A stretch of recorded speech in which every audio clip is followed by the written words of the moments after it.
ସତ୍ୟଗିଳା ପକ୍ଷରୁ ଆପଣଙ୍କୁ ସ୍ୱାଗତ। ଜିଲ୍ଲାସ୍ତରୀୟ ଜାତୀୟ କନ୍ୟା ସନ୍ତାନ ଦିବସ ପାଳିତ। ଜିଲ୍ଲା ସମାଜ ମଙ୍ଗଳ ବିଭାଗ ଆନୁକୂଲ୍ୟରେ ଜିଲ୍ଲାସ୍ତରୀୟ ଜାତୀୟ କନ୍ୟା ସନ୍ତାନ ଦିବସ ପାଳନ ଉତ୍ସବ ଜିଲ୍ଲା ସମାଜ ମଙ୍ଗଳ ଅଧିକାରୀ ଶ୍ରୀମତୀ ଜ୍ୟୋତ୍ସ୍ନା ମହାନ୍ତିଙ୍କ ଅଧ୍ୟକ୍ଷତାରେ ଜିଲ୍ଲାପାଳଙ୍କ ସମ୍ମିଳନୀ କକ୍ଷରେ ଅନୁଷ୍ଠିତ ହୋଇଯାଇଛି।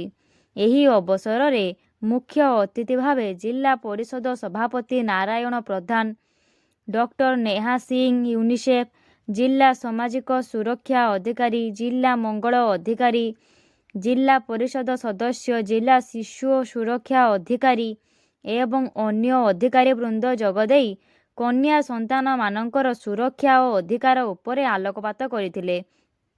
ଏହି ପରିପ୍ରେକ୍ଷୀରେ ବିଭିନ୍ନ ସ୍କୁଲ ଓ କଲେଜରୁ ଆସିଥିବା କିଶୋରୀ ବାଳିକାମାନଙ୍କୁ ନେଇ ସ୍ଲୋଗାନ ଓ ଭାଷଣ ପ୍ରତିଯୋଗିତା ଆୟୋଜନ କରାଯାଇ ବିଜେତା ପ୍ରତିଯୋଗୀମାନଙ୍କୁ ପୁରସ୍କାର ଓ ସାର୍ଟିଫିକେଟ୍ ସହିତ ଅର୍ଥରାଶି ଉପସ୍ଥିତ ବରିଷ୍ଠ ଅତିଥିମାନଙ୍କ କରମୂଳରେ ପ୍ରଦାନ କରାଯାଇଥିଲା। ଏହି କାର୍ଯ୍ୟକ୍ରମରେ ଜିଲ୍ଲା କାର୍ଯ୍ୟାଳୟର ପ୍ରୋଟେକ୍ସନ ଓ ପ୍ରୋଗ୍ରାମ ଅଧିକାରୀ, ଜିଲ୍ଲାର ସମସ୍ତ ସିଡିପିଓ, ସୁପରଭାଇଜର, ଅଙ୍ଗନବାଡି କର୍ମୀ, ଆଶା କର୍ମୀ, ଏସଏଚଜି ସଦସ୍ୟ, କିଶୋରୀ ବାଳିକା ଓ ଜିଲ୍ଲା ମହିଳା ସଶକ୍ତିକରଣ କାର୍ଯ୍ୟାଳୟର ସମସ୍ତ କର୍ମକର୍ତ୍ତା ସକ୍ରିୟ ଅଂଶଗ୍ରହଣ କରିଥିଲେ।